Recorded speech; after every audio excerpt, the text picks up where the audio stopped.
Students, in the last class we have discussed about the making of global world chapter, and mostly in that chapter we have talked about the European countries and how they colonize in the Africa and the American continent. Mostly बात की जाए Africa continent को लेकर हमने बात की थी कि किस तरीके से अफ्रीका के ऊपर उन्होंने कंट्रोल करना स्टार्ट किया था, और साथ में अमेरिका जो कि वर्ल्ड वाइड खोज की गई बेटा, इनको हमने अगर बात की जाए तो 15th सेंचुरी के बाद की हम बात कर रहे हैं। तो मोस्टली चाहे से हम बात करें बेल्जियंस को लेकर के, चाहे से हम बात करें पोर्चुगीज़ को लेकर, हम बात करें किसको लेकर, स्पेनिश को लेकर, ब्रिटिशर्स को लेकर के, इन सभी कंट्रीज़ ने इन अफ्रीकन कॉन्टिनेंट वाले कंट्रीज़ के ऊपर या अमेरिकन कॉन्टिनेंट वाले कंट्रीज़ के ऊपर क्या करा, अपना डोमिनेंस जमाना स्टार्ट कर दिया, मतलब कि अपना कंट्रोल करना स्टार्ट कर दिया। अब अफ्रीकन कॉन्टिनेंट को लेकर हम बात करें अगर, तो उस समय पर अफ्रीकन कॉन्टिनेंट एक बहुत ही वास्ट कॉन्टिनेंट है, बहुत सारे कंट्रीज़ यहाँ पर हैं। और अगर बात की जाए इन कंट्रीज़ को अपने डोमिनेंस में लिया कैसे, या किस प्रकार से यहाँ के जो पीजेंट थे, फार्मर्स थे, उनको अपने कंट्रोल में कैसे स्टार्ट किया लेना ब्रिटिश गवर्नमेंट ने, इसको लेकर हम बात करने वाले हैं। तो देखिए यहाँ हम बात करेंगे एक बीमारी को लेकर के, द रिंडर पेस्ट और द केटल प्लेग। जिस तरह हमने बात की थी लास्ट लेक्चर के अंदर बीमारी को लेकर के, जिसकी वजह से काफ़ी सारी प्रॉब्लम क्रिएट हुई थी, सेम उसी तरह की एक बीमारी फिर से स्टार्ट हुई जिसका नाम था रिंडर पेस्ट। बीमारी को लेकर हम बात कर रहे हैं, नाम क्या है, रिंडर पेस्ट और द केटल प्लेग। देखिए यहाँ की बात करें अफ्रीका को लेकर हम, तो ये बीमारी स्टार्ट हुई थी 1880s के अंदर, बट अगर बात की जाए टिल द 1890s ये पूरे अफ्रीकन कॉन्टिनेंट के अंदर स्प्रेड आउट हो गई, मतलब फैल गई। क्या रीज़न रहे, क्यों ऐसा किया गया? मोस्टली 1880s के अंदर स्टार्ट हुआ था because of the European continents की वजह से, यूरोपियन कंट्रीज़ की वजह से। इतावली को लेकर हम बात करेंगे जिन्होंने इरेट्रिया को जीतने के लिए, एक नाम आएगा आपके यहाँ पर, 1880 के अंदर एज ए वार पेंडेमिक, एक तरीके से वॉर करने के लिए, इसको जीतने के लिए इन्होंने इस बीमारी का यूज़ किया था, ठीक है। और यहाँ मोस्टली जानवर के अंदर स्प्रेड हुई, और जानवर के अंदर फैलने के बाद में जो यहाँ के पीजेंट थे, फार्मर्स के, जिनकी डिपेंडेंसी थी किसके ऊपर, एनिमल हस्बेंड्री के ऊपर, उनको लॉस होने लगा। जब लॉस हुआ तो अपने बेनिफिट के लिए और टैक्स पे करने के लिए इनको ज़बरदस्ती जो ब्रिटिश गवर्नमेंट वाले लोग चाहते थे वो वाला वर्क इनको करना पड़ा। तो आइए बात करते हैं। Africa had abundant land and A relatively small population. बताया मैंने आपको, लैंड बहुत बड़ा लेकिन पॉपुलेशन क्या, बहुत कम। जनसंख्या कम है, जगह ज़्यादा है, सीधी सी बात है, आदमी के पास एनफ फूड होगा। नॉर्मल सी बात है, अगर आप एग्रीकल्चर फील्ड के अंदर काम करने वाले हो, खाने वाले कम है घर के अंदर, तो सिंपल होगा क्या कि जो आपको मिलेगा वो आपके लिए एनफ होगा, ठीक है। तो यहाँ के लोग किसी भी तरह का वर्कफोर्स करने के लिए तैयार नहीं थे। तो जब यूरोपियन कंट्रीज़ ने इनको अपने कंट्रोल में लिया तो दिक्कत क्या है, इसको लेकर हम बात करने वाले हैं। देखिए अफ्रीकन लाइवलीहुड, सॉरी वापस से देखिएगा, the African livelihood and the people rarely worked for a wage. ये बहुत मुश्किल से तनख्वाह के दम के लिए काम किया करते थे, इनको वेजेस से मतलब था ही नहीं, अपना पेट भरना है, काम हुआ और कहानी खत्म, सिंपल सी थ्योरी, ठीक है। In the late 19th century the European were attracted to Africa. हमने बताया आपको बाय द इंपीरियलिज्म, अगर हम बात करें इंपीरियलिज्म को लेकर के, और इसके अकॉर्डिंग हम बात करते हैं किसको लेकर, कॉलोनियलिज्म को लेकर के। तो कॉलोनियलिज्म के अकॉर्डिंग एक पावरफुल कंट्रीज़ ने, या हम बात करें पावरफुल यूरोपियन कॉन्टिनेंट वाले कंट्रीज़ ने अफ्रीकन कॉन्टिनेंट वाले कंट्रीज़ को अपने डोमिनेंस में लेना स्टार्ट कर दिया, अपना गुलाम बनाना स्टार्ट किया। और स्लेव जब बनाना स्टार्ट किया तो यहाँ के वर्कर्स जो थे, यहाँ के फार्मर्स जो थे, पीजेंट जो थे, वो इनके अकॉर्डिंग काम कैसे करें, इस बात को लेकर प्रॉब्लम होने लगी। तो हमने मेंशन किया था European were attracted to Africa due to its vast resources of land and the minerals. यहाँ काफ़ी अच्छे पार्ट में लैंड था बेटा, बताया मैंने आपको कि लैंड बहुत ज़्यादा है, पॉपुलेशन क्या है, बहुत कम रिलेटिवली। सेकेंड थिंग, यहाँ पर मिनरल्स, मिनरल और की हम बात करते हैं, like the gold, like the silver और अदर आयरन और आल्सो। सो यहाँ इन चीज़ की होप को लेकर के क्या किया यूरोपियन कंट्रीज़ ने, इसको अपने डोमिनेंस में लेना स्टार्ट कर दिया। The hoping to establish plantation in the mines to produce crop and minerals for export to Europe. किस चीज़ के लिए, यूरोपियन कंट्रीज़ के अंदर जिस चीज़ की डिमांड थी, इस डिमांड को पूरा करने के लिए इन्होंने अफ्रीकन कॉन्टिनेंट को अपने कंट्रोल में लेना स्टार्ट कर दिया। और किस चीज़ के लिए, मोस्टली बात करते हैं प्लांटेशन को लेकर, क्योंकि लैंड से क्या ग्रो करेंगे, प्लांट्स डिफरेंट काइंड के, और माइंस क्या चीज़, मिनरल निकालेंगे माइन से, और इसको कहाँ एक्सपोर्ट कर देंगे, यूरोपियन कंट्रीज़ के लिए। But there was an unexpected problem, a shortage of labour. बताया मैंने आपको क्या चीज़, स्मॉल पॉपुलेशन, जगह क्या हमारे पास ज़्यादा, तो वर्कर्स काम करना क्यों चाहेंगे जब उनके पास खाने पीने के लिए सब कुछ अवेलेबल है, तो आप ज़बरदस्ती से काम नहीं करवा सकते हैं। तो यही प्रॉब्लम क्रिएट हुई यहाँ पर, क्या चीज़, दैट द वर्कर्स और the population of African continent did not want to work on wages, वो तनख्वाह पर काम करना नहीं चाहते थे। A shortage of labour willing to work for wages, वो तनख्वाह पर काम करने के लिए तैयार ही नहीं थे। तो कैसे इन लोगों को अपने कंट्रोल में ले पाए ये लोग? तो यहाँ सबसे बड़ा जो रीज़न बनेगा, जो कारण बनेगा, वो क्या कहलाएगा? रिंडरपेस्ट वाला, और या हम कैसे बोलते हैं क्या? Kettle plague. इसको हम बात करेंगे अगले पॉइंट के अंदर, लेकिन उससे पहले बात करते हैं the heavy taxes were imposed which could be paid only by the working for wages. क्या किया यूरोपियन कॉन्टिनेंट वाले कंट्रीज ने? इनके ऊपर जबरदस्ती हैवी टैक्सेस इंपोज कर दिए, कस्टम ड्यूज जो थे या कस्टम ड्यूटीज जो थी वो इंपोज कर दिए, और नए नए तरीके के टैक्सेस लगाना स्टार्ट कर दिए, ताकि इससे क्या होने वाला है, जब ये इसे पे नहीं कर पाएंगे तो इनको जबरदस्ती एग्रीकल्चर फील्ड के अलावा दूसरे तरह के प्रोडक्शन के लिए या दूसरे तरह के एम्प्लॉयज़ के रूप में काम करना पड़ेगा, जबरदस्ती। देखिए, heavy taxes were imposed which could be paid only by working for wages on plantation and mines। इनको केवल प्लांटेशंस के अंदर वर्क करके या माइंस के अंदर काम करने के बाद ही पे किया जा सकता था। और अगर आप वर्क नहीं करेंगे माइंस के अंदर या आप प्लांटेशन वाले फील्ड के अंदर काम नहीं करेंगे तो यह इम्पॉसिबल था किसके लिए? यहाँ की पॉपुलेशन के लिए, कि वो जो टैक्सेस इंपोज किए गए ब्रिटिश गवर्नमेंट के द्वारा उसको पे कर सके। Simple C theory. Inheritance laws were change, जो यहाँ के डिसेंडेंट्स वाले लॉज थे उनको चेंज कर दिया गया, बदल दिया गया। किस तरीके से बदला गया? देखिए, यहाँ पर पहले अपनी पैतृक संपत्ति जो होगी, पैटर्नल प्रॉपर्टी जो होगी बेटा, उसके ऊपर सभी बेटों के या सभी सन्स के राइट होते हैं, आपको मालूम है। लेकिन यहाँ बोल दिया गया कि केवल एक पर्सन का ही राइट होगा। फैमिली के अंदर जो हेड होगा फैमिली का, उससे केवल एक सिंगल पर्सन को राइट दिया जाएगा पैटर्नल प्रॉपर्टी पर। बाकी लोग क्या करेंगे? सिंपल सा, उनको भी कहाँ काम करना पड़ेगा? प्लांटेशंस और माइंस के अंदर। ऐसा क्यों किया ब्रिटिश गवर्नमेंट ने? बताया, क्योंकि उनको क्या चाहिए थे? लेबर शॉर्टेज को पूरा करना था। और लेबर शॉर्टेज पूरी कैसे होगी? जब वो जबरदस्ती अपने डोमिनेंस में लेने के लिए डिफरेंट काइंड ऑफ रीजंस को यहाँ रिप्रेजेंट करेंगे, ये दिखाना चाहेंगे। तो देखिए, पहला रीजन क्या बताया उन्होंने? टैक्सेस को इंपोज कर दिया नए तरीके के। Second, the plantation and the mines workers को लेकर हमने बात कर ली, वहां पर वर्क करने के लिए। और inheritance laws were changed so that peasant were displaced from land, only one member of a family was allowed to inherit land. जो उसका पैटर्नल प्रॉपर्टी है उसके ऊपर केवल एक ही व्यक्ति वर्क कर सकता है, बाकी को वहां से रिमूव कर दिया गया। अब जो रिमूव हुए कहाँ जाएंगे? सिंपल सा है, जो लोग रिमूव हो गए, result of which the others were pushed into the labour market. कहाँ डाल दिया गया उनको? For the work on the wages, तनख्वाह पर काम करने के लिए। और इन्होंने क्या किया? जो शॉर्टेज सी लेबर की उसको पूरा करना स्टार्ट कर दिया। क्लियर? चलिए नेक्स्ट टॉपिक पर।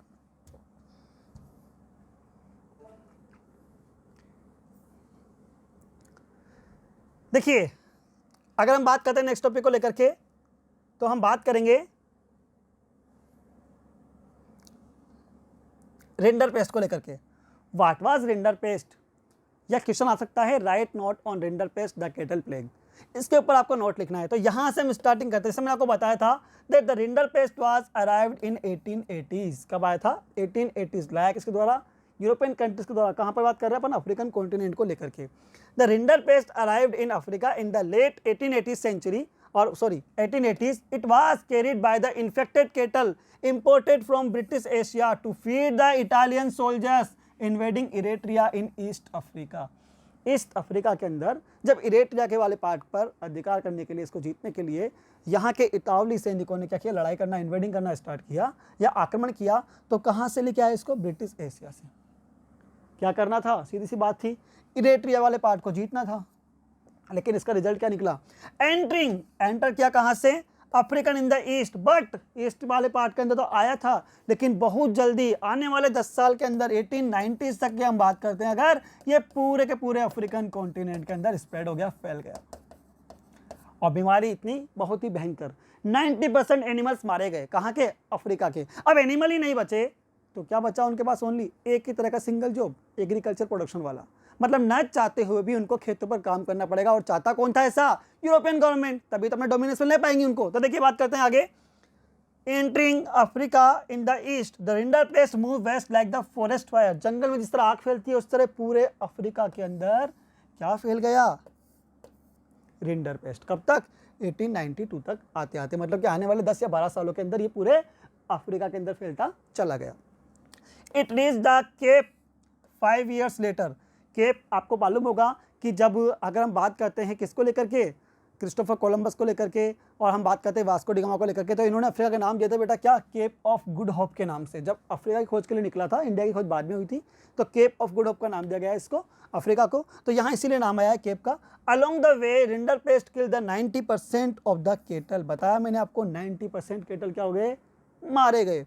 The loss of kettle destroyed African livelihood, African livelihood जो उनकी आजीविका थी उसका साधन ही चला गया। तो काम न चाहते भी कौन सा करना पड़ेगा, एग्रीकल्चर वाला, और वही किया इन लोगों ने। Control over the scarce resources of cattle enabled European colonisers to conquer the subdue Africa, जो बाकी बचे हुए अफ्रीकन वाले पार्ट थे उनके ऊपर इनका कंट्रोल होना स्टार्ट होता चला गया। तो यह था आपका रिंडरपेस्ट, जो कब आया 1880s के अंदर।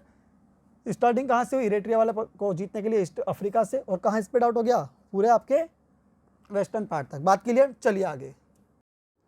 So now the third point that how the British government started to migrate peoples from the India to the African continent. अगर बात की जाए दूसरे देशों के अंदर कैसे स्टार्ट किया, मैं आपसे एक बात कहना चाहता हूँ। देखिए, अगर इंडिया को लेकर बात की जाए, सिंपल सी थ्योरी हम बात करें इंडिया को लेकर, तो इंडिया के अगर बात की जाए प्रीमिटिव सेंस को लेकर के, या पहले के जो लोग थे जो बहुत प्रीमिटिव थे बेटा, वो अपने किसी भी पर्सन को बाहर भेजने के लिए तैयार नहीं थे।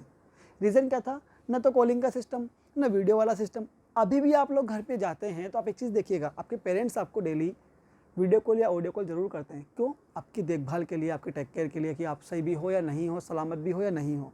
तो उस टाइम जब ऐसे कोई सोर्सेज ही नहीं थे, तो कोई व्यक्ति अपने रिलेटिव को बाहर कैसे भेज सकता है। बट जब इंडिया के अंदर भी वही प्रॉब्लम आने लगी लाइवलीहुड को लेकर के, आजीविका को लेकर के, जो कोई सोर्स ही नहीं बचा एम्प्लॉयमेंट को लेकर, तो न चाहते हुए भी यहाँ के पर्सनस को भी कहाँ जाना पड़ा, दूसरे कॉन्टिनेंट्स के अंदर या दूसरे कंट्रीज़ के अंदर। हम कॉन्टिनेंट को लेकर बात करते हैं तो हम बात करेंगे अफ्रीका को लेकर के, और हम बात करते हैं कि दूसरे कंट्रीज़ को लेकर तो हम बात कर सकते हैं सॉरी ईस्टर्न साइड वाले कंट्रीज़ को लेकर, अमेरिकन कंट्रीज़ को लेकर के। जैसे कि हम बात करेंगे साउथ वाले पार्ट को लेकर, हम बात कर लेंगे श्रीलंका को लेकर, क्योंकि इंडिया के कई तमिल पर्सन जो है उनको सेंड कर दिया गया बेटा कहाँ के लिए, श्रीलंका के लिए, सिलोन जिसे हम बोलते थे, और मलाया मतलब मलेशिया के यहाँ तक। आइए बात करते हैं इंडेंचर्ड लेबर। देखिए, यहाँ एक पॉइंट मैंने मेंशन किया है, indentured labour. What is the mean of indentured labour, bonded labour. Bonded labour, bonded का मीन क्या होगा बेटा, समझिएगा आप। जब किसी पर्सन को एक फिक्स टाइम पीरियड के लिए एग्रीमेंट के साथ में बाहर की ओर भेज दिया जाता है, उसे हम बोलते हैं बॉन्डेड लेबर। मतलब कि बॉन्ड भर लिया गया, फिक्स कर लिया गया उसके साथ में, एग्रीमेंट के साथ में। अब ये पर्सन 2 साल में आएगा, 3 साल में आएगा, 4 में आएगा, 5 में आएगा, वो एक रिटर्न डॉक्यूमेंट के ऊपर लिख दिया जाता था। अब ऐसी बात जिसको भेजने वाले हैं हम, उसके सामने कभी भी शो नहीं की जाती थी। क्यों, क्योंकि उसे मालूम चल जाएगा कि वो कहाँ जाने वाला है, वो कितने टाइम बाद में वापस आने वाला है, तो फिर वो जाने के लिए मना कर देगा। सिंपल सी बात है। तो ये चीज़ें छिपा कर रखी गई किसके द्वारा, ब्रिटिश गवर्नमेंट के द्वारा। और जब पर्सन को भेजते थे तो बोलते थे कि वर्किंग कंडीशन काफ़ी अच्छी होगी, सैलरी काफ़ी अच्छी मिलने वाली है आपको, आपका वेजेस काफ़ी अच्छा होगा, और यहाँ तक कि आपको फूड और अकोमोडेशन वाली फैसिलिटी भी दी जाएगी। लेकिन ये जो बात थी वो केवल कहने वाली थी, रियलिटी में कुछ और ही था। तो आइए बात करते हैं indentured labour migration from India by the British government को लेकर हम बात करेंगे। In the 19th century the hundreds of thousand of Indian and Chinese labours went to work on the plantations in mines and in road and railways construction. कई जगह काम करने लगे। हम बात करते हैं प्लांटेशन को लेकर के, माइंस को लेकर, या रोड और रेलवेज के कंस्ट्रक्शन को लेकर के। जब इन्होंने इन जगह पर काम करना स्टार्ट किया, तो जब रिक्वायरमेंट बढ़ने लगी इम्पोर्ट एक्सपोर्ट को लेकर, ट्रेड को लेकर भी, तो लोगों को एक स्थान से दूसरे स्थान पर भेजने का चलन चलने लगा, प्रचलन में आया। तो देखो क्या हुआ, the contractor which promised return travel after they had worked 5 years on their employers plantation. तो जो कॉन्ट्रैक्टर हुआ करते थे, जो एजेंट होते थे, जो कोई मिनी कमीशन बेसिस के ऊपर वर्क करते थे, उन्होंने कहा इन लोगों से कि 5 साल बाद या 4 साल बाद आपको वापस से सही सलामत अपनी ही जगह पर वापस, या अपने नेटिव प्लेस पर वापस ले जाया जाएगा। लोगों को अच्छा लगा स्टार्टिंग में कि ठीक है। In the mid 19th century the UP, Bihar, central India, Tamil Nadu को लेकर हम बात करते हैं, यहाँ के लोगों को डाइवर्ट करना या माइग्रेट करना स्टार्ट कर दिया। किसने, ब्रिटिश गवर्नमेंट है, एज ए इंडेंचर्ड लेबर। तो यहाँ से कहाँ गए लोग, कॉटेज इंडस्ट्री डिक्लाइन। रीज़न क्या रहे पहले तो, अब why did people started to migrate from India in the mid 19th century। क्या रीज़न रहे, देखो लिखे हुए हैं, द कॉटन इंडस्ट्रीज डिक्लाइन। जब इंडस्ट्रीज डेवलप होने लगी, कौन सी वाली, ब्रिटिश गवर्नमेंट वाली, कहाँ पर, इंडिया के अंदर। या हम बात करें एज ए रॉ मटेरियल को लेकर के, तो सारे के सारे कॉटन टेक्सटाइल वाले रॉ मटेरियल के ऊपर किसका अधिकार हो गया बेटा, ब्रिटिश गवर्नमेंट का। और जब ब्रिटिश गवर्नमेंट का अधिकार हो गया, सारे राइट्स उसके पास में आ गए, तो इंडियन टेक्सटाइल वाले वर्कर्स का इंडस्ट्रीज धीरे धीरे क्या होने लगा, डिक्लाइन होने लगा. So we were discussing that in the mid 19th century UP, Bihar, Central India and the dry states of Tamil Nadu, they started to migrate from India to another place. अब एक question जो आपके सामने आने वाला है, what were the reason for the migration of Indian people to the other states or to the other countries? क्यों लोगों ने स्टार्ट किया माइग्रेट करना? 3 रीज़न आपको देखने को मिलेंगे और ये आपके वेरी शॉर्ट टाइप क्वेश्चन आपको मिल सकता है एग्जाम के अंदर. So here are the reason. The cottage industries decline because at the time of British government, the raw material controlled by the British government and this is sent to the industries. और industries mostly अगर बात की जाए, चाहे से वो India के अंदर एस्टेब्लिश हो, चाहे वो आउटर पार्ट के अंदर एस्टेब्लिश हो, मोस्टली इन सभी के ऊपर कंट्रोल किसका आ गया, ब्रिटिश गवर्नमेंट का. जब ब्रिटिश गवर्नमेंट का कंट्रोल आ गया तो वीवर्स जो थे यहाँ के हैंड वीवर्स को लेकर हम बात कर रहे हैं, उनके साथ में बड़ी प्रॉब्लम क्रिएट होने लगी, उनके इंडस्ट्री डिक्लाइन होने लगे.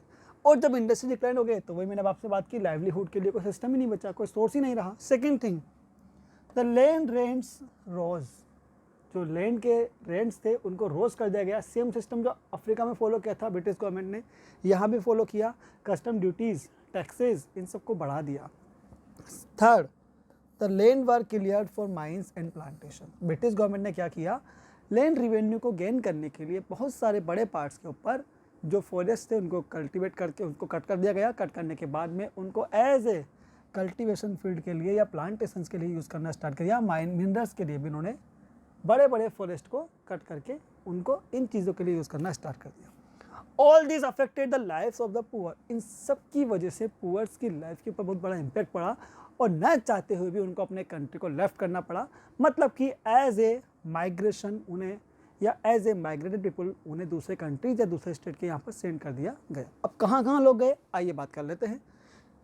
दे fail to pay their rent and became deeply in debt and were forced to migrate in search of work. They were taken Caribbean island, Mauritius and Fiji. कहीं दूसरी जगह पर या कई दूसरे कंट्रीज के अंदर सेंड कर दिया गया. कई तमिल पीपल्स को तो यहाँ लिखा हुआ है closer home Tamils migrant went to Ceylon and Malaya, जो पुराने नाम है बेटा श्रीलंका और मलेशिया के. इन दूसरे देशों के लिए इनको भेज दिया गया. बात क्लियर? चलिए आगे. अब देखिए यहाँ जाने के बाद में इन्होंने कैसे वर्क किया या किस तरह का काम इन्होंने किया उसको लेकर हम बात करते हैं. आइए नेक्स्ट पॉइंट पर.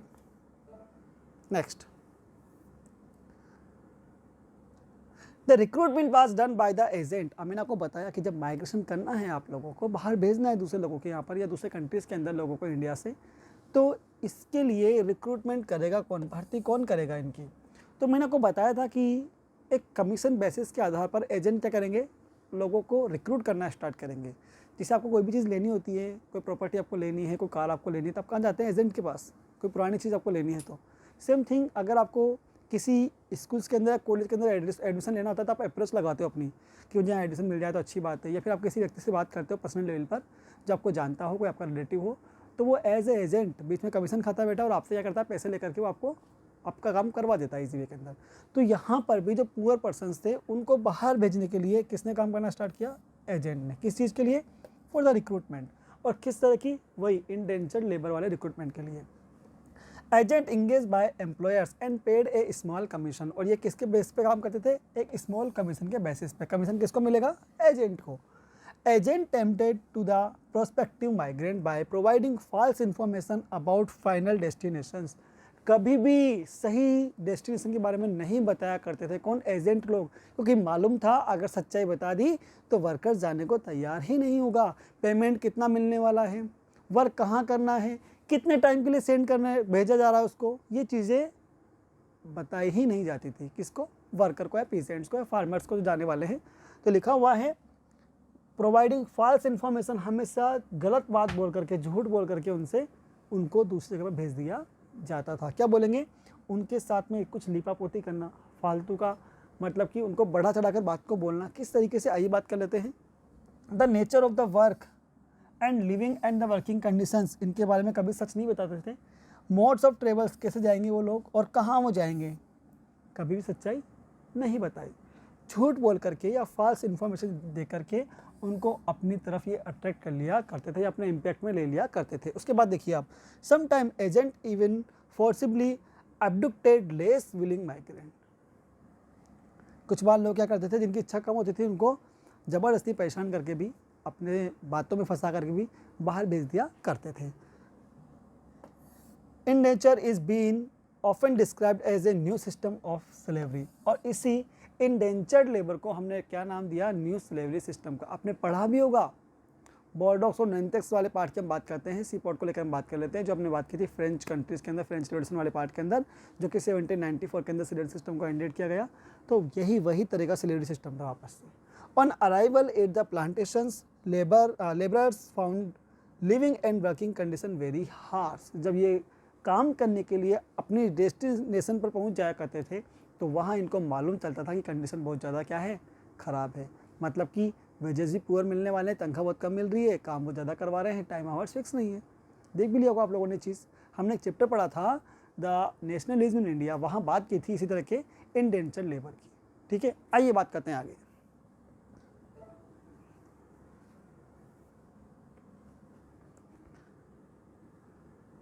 New forms of an individual and collective self-expression blending different culture forms old and new।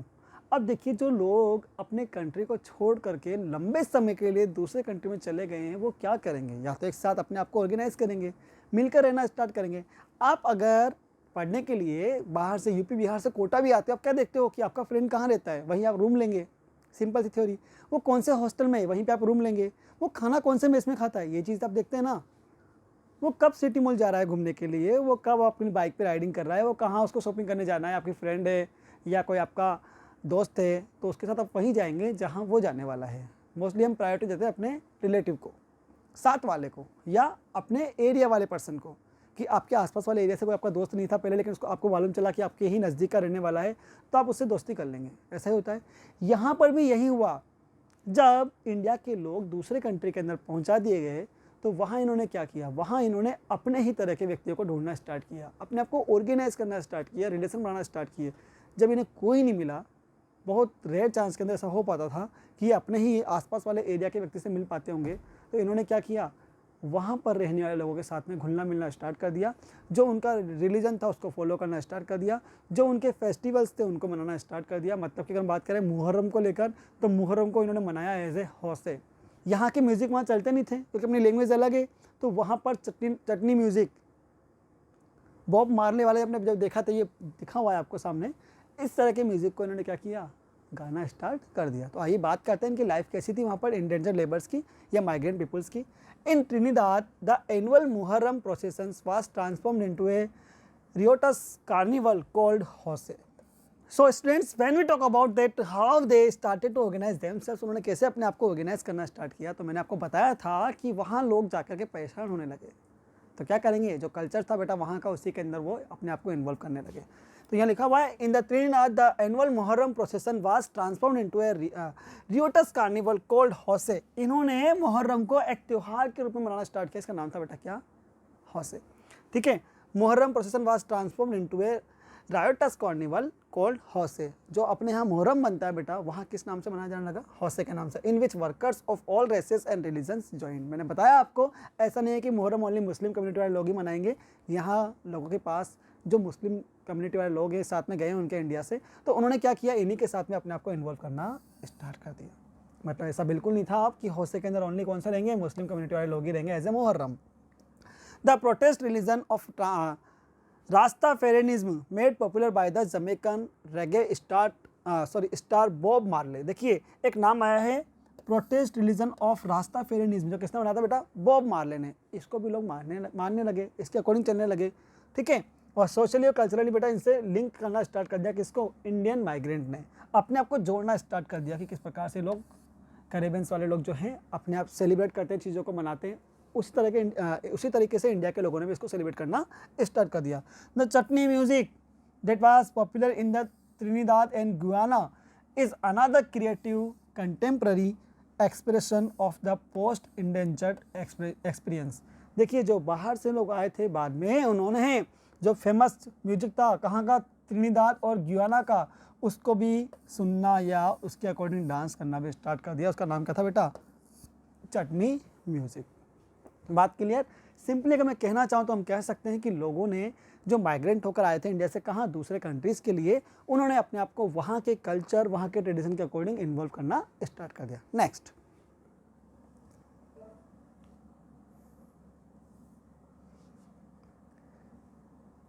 The Indian entrepreneurs abroad. Bharat के लोगों ने बाहर की तरफ, अब्रॉड विदेश की तरफ अपने ट्रेडिंग को बढ़ाना। एंटरप्रेन्योर्स का मतलब वही जो इंडस्ट्रीज़ वाले वर्कर्स होंगे, जो इंडस्ट्रीज़ के लिए पैसा मतलब कि इन्वेस्ट करते हैं, उनको लेकर हम बात करने वाले हैं। तो देखिए आप, the many group of Indian bankers and traders who financed export agriculture in central and south east Asia. जो कई बैंकर्स थे जो कि पैसा लगाते थे यहाँ पर, using either their own fund और those borrowed from the European bank. जो तो पैसा कहाँ से लेंगे, यूरोपियन बैंक से ही क्या करेंगे, खुद का फंड इन्वेस्ट करेंगे, पैसा लगा करके लोगों को लोन देंगे। Had a sophisticated system to transfer money over large distance and even developed indigenous forms of corporate organizations। इन्होंने कॉर्पोरेट ऑर्गेनाइजेशन बनाना स्टार्ट किया ताकि ये पुअर पर्सन्स को लोन दे करके क्या कर सकें, अपने ट्रेड को या इंपोर्ट एक्सपोर्ट को बढ़ावा दे सके। किसी को रिक्वायरमेंट होती है, वर्क नहीं कर पा रहा है प्रॉपर वे के अंदर, तो इसे लोन प्रोवाइड करवाएंगे। देखिए आगे, Indian traders and money lenders also followed European coloniser into Africa. Indian traders और मनी लेंडर्स ने क्या किया, फॉलोड किया बेटा यूरोपियन कॉलोनाइजर को अफ्रीका के अंदर भी। मतलब कि इन्होंने अपना एंटरप्रेन्योर्स, इंडियन एंटरप्रेन्योर्स ने अब्रॉड के अंदर भी अपने आप को इन्वॉल्व करना स्टार्ट कर दिया। Hyderabadi Sindhi traders establish flourishing emporia at busy port world wide, selling local and imported curious to tourist. देखिए क्या करना स्टार्ट किया, हैदराबादी सिंधी लोग जो थे, जो पोर्ट साइड में खड़े होकर के अपने यहाँ से इंपोर्ट और एक्सपोर्ट करना स्टार्ट करते हैं। मतलब कि यहाँ जो टूरिस्ट आया करते हैं बाहरी कंट्रीज से या दूसरे देशों से, उनको भी इंडिया के बने हुए आइटम्स को शेयर करते थे और उसके बदले में बाहर से आने वाले आइटम को परचेज कर लिया करते थे। ये बात हुई, चलिए आगे।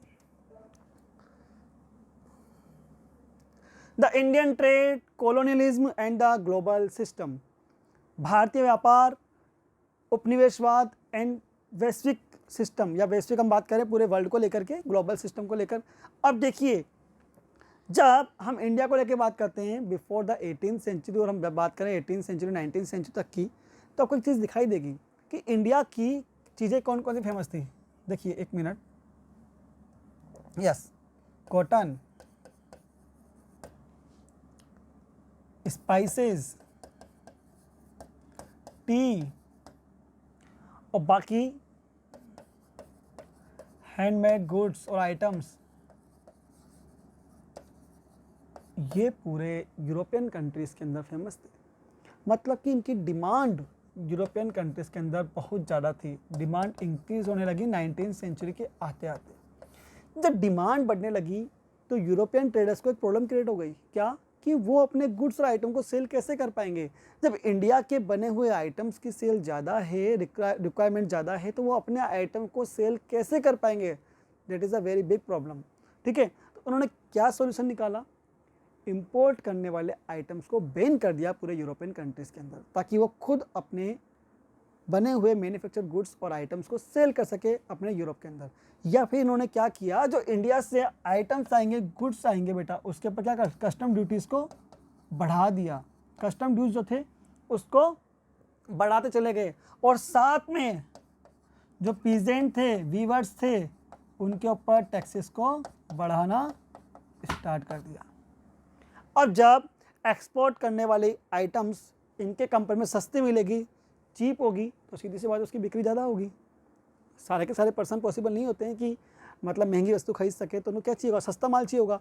तो जब ये इंडिया से बनी हुई चीज़ों पर कस्टम ड्यूटीज़ और यहाँ तक कि पीजेंट और फार्मर्स द्वारा बनाई जाने वाली हैंडमेड गुड्स पर टैक्सेस को इम्पोज कर दिया गया बहुत ज़्यादा मात्रा में, तो ये कम्पीट नहीं कर पाए किससे, ब्रिटिशर्स से या ब्रिटिश ट्रेड करने वाले व्यक्तियों से। तो आइए बात करते हैं इसी चीज़ को लेकर के। With the industrialization, the British cotton manufacturer began to expand industrialist, pressurized the government to restrict import and protect local industries। वही हम बात कर रहे हैं, यूरोपियन कंट्रीज़ ने अपने आप को बढ़ावा देने के लिए बाहर से इंपोर्ट की जाने वाले गुड्स और आइटम को रेस्ट्रिक्ट करना स्टार्ट कर दिया। ठीक है, किस चीज़ के लिए, for the protection of local industries, European industries को बढ़ावा देने के लिए। देन टैरिफ वर इम्पोज्ड, और हम बोल सकते हैं यहाँ पर कस्टम ड्यूटीज़ भी इम्पोज कर दिए गए। टैरिफ मतलब कि एक स्थान से दूसरे स्थान में माल जाएगा तो उसके ऊपर क्या लगा दी गई, कस्टम ड्यूटीज़ लगा दी गई। ठीक है, on cloth imports into Britain. Britain के अंदर अगर इंडिया से बना हुआ कपड़ा खरीदा जाएगा तो उसके ऊपर टेरिफ बैरियर्स लगे होंगे, मतलब कि ग्लोबलाइजेशन वाली प्रोसेस को फॉलो नहीं किया जा रहा है, फ्री ट्रेड बिल्कुल भी नहीं था, कस्टम ड्यूटीज बढ़ा दी गई। Consequently the inflow of fine Indian cotton began to decline, और इसका रिजल्ट क्या निकला, जो बाहर से आने वाला कपड़ा कहाँ से आएगा, यूरोप में, इंडिया से, वो एकदम से डिक्लाइन होना स्टार्ट हो गया। ठीक है, मतलब कि उसकी मांग घटती हुई चली गई। रीज़न क्या रहा, जब टैरिफ बैरियर्स इम्पोज कर दिए गए, कस्टम ड्यूटीज़ बढ़ा दी गई, तो उसकी डिमांड कम क्यों होगी, क्योंकि उसकी कीमत बढ़ जाएगी, और कीमत बढ़ेगी तो लोकल इंडस्ट्रीज में बनने वाला कपड़ा सस्ता होगा as compare to the Indian cloth, तो इसकी डिक्लाइन होना स्टार्ट हो जाता है। फिर क्या होता है, देखिए आगे आप, excluded from the British market by tariff barriers, Indian textile now faced stiff competition in the other international market। देखिए यहाँ रूल किसका था, इंडिया में ब्रिटेन का। अब ब्रिटेन का rule not only in India, but ये दूसरे continent like the Africa, America, और यहाँ तक कि श्रीलंका साइड में भी, एशियन कंट्रीज़ के अंदर भी रूल कर रहे थे। अब जब अपने आप को बचाने के लिए यूरोपियन कंट्रीज़ ने, ब्रिटेन ने टेरिफ बैरियर्स को इम्पोज किया, तो केवल टेक्सटाइल वाला जो बिजनेस था बेटा, वो डिक्लाइन इनटू ब्रिटेन में ही नहीं हुआ, बल्कि दूसरे कंट्रीज़ जो हैं वहाँ पर भी डिमांड घटने लगी। डिमांड क्यों घटेगी, क्योंकि इसकी वजह से प्राइस लगातार बढ़ती चली गई थी। तो इंडिया के साथ प्रॉब्लम क्या क्रिएट हो गई कि not only in Britain but the other countries also not want to buy the Indian cloth, वो भी इंडियन क्लॉथ को खरीदना नहीं चाहते थे। तो देखिए लिखा हुआ है, ब्रिटेन के अलावा market by tariff barriers, Indian textile now faced stiff competition in another international market, या दूसरे कंट्रीज के अंदर भी इसको प्रॉब्लम आने लगी। In export the share of cotton textile decline, हम कह सकते हैं कि एक्सपोर्ट घटने लगा, किसका, कॉटन टेक्सटाइल का। On the other hand in export of raw material increase equally fast, जबकि अगर बात की जाए रेडीमेड कपड़ा तो बिकना बंद हो गया इंडिया से बाहर की ओर, मतलब कि इंडिया में बना हुआ कपड़ा अब बाहर डिमांड घटने लगी। बट जब इंडिया की डिमांड घटेगी तो ब्रिटिश कंपनी में बनने वाले कपड़े की डिमांड क्या हो जाएगी, सीधी सिंपल बात है, इसका इन्वर्स क्या हो गया, उसकी डिमांड इंक्रीज हुई। अब डिमांड इंक्रीज हुई तो उसके पास क्या नहीं, ब्रिटेन के पास कपड़ा है ही नहीं बनाने के लिए, रॉ मटेरियल ही नहीं है, तो रॉ मटेरियल कहाँ से गया, इंडिया से। तो जब रेडीमेड गुड्स डिक्लाइन हुआ तो रॉ मटेरियल क्या हो गया बेटा, बिकना, ज़्यादा डिमांड बढ़ने लगी। अब रॉ मटेरियल फिनिश गुड्स की कंपेयर में सस्ता आएगा, एक तो बना हुआ पूरा कपड़ा रेडीमेड, और एक केवल क्या, थान वाला कपड़ा, तो सस्ता होगा, सीधी सी बात है। और जब फिनिश गुड्स को स्टार्ट किया बेचना, कहाँ पर, ब्रिटिश गवर्नमेंट ने, तो कहाँ बेचा उसको, लाकर वापस से इंडियन मार्केट के अंदर ही। इस तरीके से इंडियंस के साथ काफ़ी सारी प्रॉब्लम क्रिएट हुई, चाहे हम बात करें किसको लेकर, ट्रेडर्स को लेकर, पीजेंट को लेकर, फार्मर्स को लेकर के। तो लिखा हुआ है, Britain grew opium in India. अब क्या किया, यहाँ के ब्रिटिश लोगों ने क्या कर दिया, इंडिया के अंदर ओपियम मतलब कि अफीम और इंडिगो को ग्रो करना स्टार्ट कर दिया, क्योंकि वहाँ वोड नाम का पौधा था, उसकी डिमांड या उसके जो कलर्स होते थे बेटा वो अच्छे नहीं होते थे, और यहाँ इंडिया के अंदर बना हुआ नील जो होता था उसकी डिमांड बहुत ज़्यादा थी। और ये कहाँ, चाइना या यूरोपियन कंट्रीज़ के अंदर क्या करना स्टार्ट कर दिया, इसको एक्सपोर्ट करना स्टार्ट किया, और इससे बहुत ज़्यादा मुनाफा कमाया बेटा किसने, ब्रिटिश गवर्नमेंट ने। ठीक है, आइए बात करते हैं नेक्स्ट।